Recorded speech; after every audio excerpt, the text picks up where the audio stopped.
Sir সুন্দরবনের প্রাকৃতিক বৈশিষ্ট্য বলছি স্যার। স্যার সুন্দরবন হল পশ্চিমবঙ্গ ও বাংলাদেশের একদম দক্ষিণে অবস্থিত এক গভীর বনভূমি। এই বনভূমিতে প্রচুর সুন্দরী গাছ আছে, তাই এর নাম রাখা হয়েছে সুন্দরবন। এই সুন্দরবনে নানা প্রজাতির প্রাণী বসবাস করে, যেমন জলে থাকে কুমির আর ডাঙায় থাকে বাঘ, হাতি, গন্ডার, হরিণ। হরিণের সাথে সাথে সুন্দরবনে শিয়ালও দেখতে পাওয়া যায়। এই শিয়ালের 4টে পা আছে, কাঁঠাল পাতার মতো 2টো কান আছে, 5 ব্যাটারি টর্চ লাইটের মতো 2টো চোখ আছে, হ্যান্ড ট্রাক্টরে ফালের মতো 32টা দাঁত আছে, ফুল ঝাড়ুর মতো একটা লেজ থাকে, সারা গায়ে পাপোশের মতো লোমে ভর্তি, চালু পড়া মুখ দিয়ে একটা শিয়াল যখন হাঁক ছাড়ে হুক্কা হুয়া হুক্কা হুয়া, তখন দলের বাকি শিয়ালগুলো চেঁচিয়ে ওঠে কেয়া হুয়া কেয়া হুয়া। স্যার কেমন লাগলো সুন্দরবনের প্রাকৃতিক বৈশিষ্ট্যগুলি? তোকে আমি বললাম সুন্দরবন সম্পর্কে বলতে, আর তুই শিয়াল সম্পর্কে বলে দিলি কেন? স্যার সুন্দরবনেও তো শিয়াল থাকে। বেশ, তুই এবার আন্টার্কটিকা মহাদেশের বৈশিষ্ট্যগুলি বল, এটাও খুব ইম্পর্ট্যান্ট কোশ্চেন। ছিলাটাকে আজ শিয়ালে ধরেছে, ও আজ সব শিয়াল দিয়েই চালাইবে বটে। স্যার আন্টার্কটিকা মহাদেশের বৈশিষ্ট্য বলছি স্যার। স্যার আন্টার্কটিকা মহাদেশ হইল পৃথিবীর একদম দক্ষিণে অবস্থিত। এই মহাদেশটি একদম সারা বছর বরফে ঢাকা থাকে। এই মহাদেশে নানা প্রজাতির প্রাণী দেখতে পাওয়া যায়, যেমন পেঙ্গুইন পাখি, সিল মাছ, মেরু ভল্লুক, তারপরে মেরু শিয়ালও দেখতে পাওয়া যায়।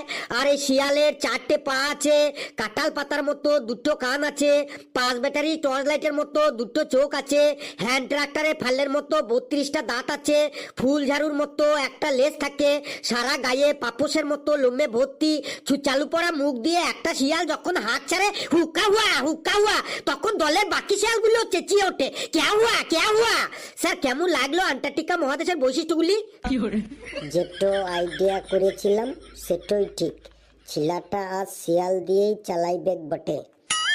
বুঝেছি, এ বেটা সবকিছুই শিয়াল দিয়েই চালাবে, কিন্তু আমিও ছাড়ার পাত্র নই। তোকে আজ আমি জব্দ করেই ছাড়বো, রেগে গেলে চলবে না, ওকে ঠিক তেলিয়ে তেলিয়ে জব্দ করতে হবে। বাবা ফেলু, তোমার মামা বাড়ি কোথায় বাবা? স্যার আমার মামার বাড়ি গোপালপুরে। তোমার মামার বাড়িতে কোনো শিয়াল আছে? না স্যার, আমার মামার বাড়িতে 2টো কুকুর আছে আর একটি বিড়াল আছে, কোনো শিয়াল টিয়াল নেই। বেশ, তাহলে তোমার মামার বাড়ির প্রাকৃতিক পরিবেশের বৈশিষ্ট্যগুলি বলো। এবার দেখি তোর মামার বাড়িতে শিয়াল কি করে আনিস তুই। বলছি স্যার। স্যার আমার মামার বাড়ির প্রাকৃতিক পরিবেশটা খুবই ভালো। চারিদিকে চাষের জমি, উপরে খোলা আকাশ, আর মাঝখানে আমার মামাদের ছোট্ট গ্রাম। দিনের বেলায় মামার বাড়িতে নানান রকমের পাখির কলরব শুনে মনটা একদম ভরে যায়, কিন্তু সন্ধে নামার পর রাত হলেই চারিদিকে ঘুটঘুটে অন্ধকার হয়ে যায়, আর তখনই চারিদিক থেকে শিয়ালের ডাক শুনতে পাওয়া যায়। আর এই শিয়ালের 4টে পা আছে, কাঁঠাল পাতার মতো 2টো কান থাকে, 5 ব্যাটারি টর্চ লাইটের মতো 2টো চোখ আছে, হ্যান্ড ট্রাক্টরে ফালের মতো 32টা দাঁত আছে, ফুল ঝাড়ুর মতো একটা লেজ থাকে, সারা গায়ে পাপোশের মতো লোমে ভর্তি, চালু পড়া মুখ দিয়ে একটা শিয়াল যখন হাঁক ছাড়ে হুক্কা হুয়া, তখন দলের বাকি শিয়ালগুলো চেঁচিয়ে ওঠে কেয়া হুয়া। স্যার কেমন লাগলো আমার মামার বাড়ির প্রাকৃতিক পরিবেশটা? এই বললি তোর মামার বাড়িতে কোনো শিয়াল নেই, তারপরেও শিয়াল এলো কি করে? স্যার মামার বাড়িতে শিয়াল নেই, কিন্তু আশেপাশে তো আছে। নে ফেলু, তুই এক কাজ কর, তুই এবার আমার সম্পর্কে মানে আমার বৈশিষ্ট্যগুলি বলতো, মানে তুই আমার সম্পর্কে কিছু বলতো দেখি এবার তুই আমার মধ্যে শিয়াল আনিস কি করে। ছিলাটা মনে হয় এবার ফেসে গেল, সেক্টর মধ্যে ও শিয়াল কি করে আনে দেখি।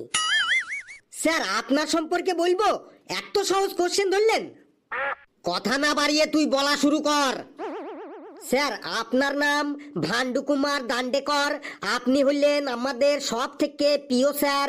আপনি খুবই উচ্চশিক্ষিত, বাংলা, ইংলিশ, ইতিহাস, ভূগোল, অঙ্ক সব সাবজেক্টেই আপনার এত গভীর জ্ঞান, মানে এত গভীর জ্ঞান, তাই আপনি হলেন একজন মহান পণ্ডিত মানুষ। মানুষের মধ্যে যার জ্ঞান বেশি থাকে তাকে বলে পণ্ডিত, আর পশুদের মধ্যে শিয়াল চালাক বলে শিয়ালকেও বলে শিয়াল পণ্ডিত। আর এই শিয়ালের 4টে পা আছে, কাঁঠাল পাতার মতো 2টো দুটো কান আছে, 5 ব্যাটারি টর্চ লাইটের মতো দুটো চোখ আছে, হ্যান্ড ট্রাক্টরে ফালের মতো 32টা দাঁত আছে, ফুল ঝাড়ুর মতো একটা লেজ আছে, সারা গায়ে পাপোশের মতো লোমে ভর্তি, চালু পড়া মুখ দিয়ে একটা শিয়াল যখন হাত ছাড়ে হুক্কা হুয়া, তখন দলের বাকি শিয়ালগুলো চেঁচিয়ে ওঠে, কেয়া হুয়া। স্যার কেমন লাগলো স্যার আপনার সম্পর্কে?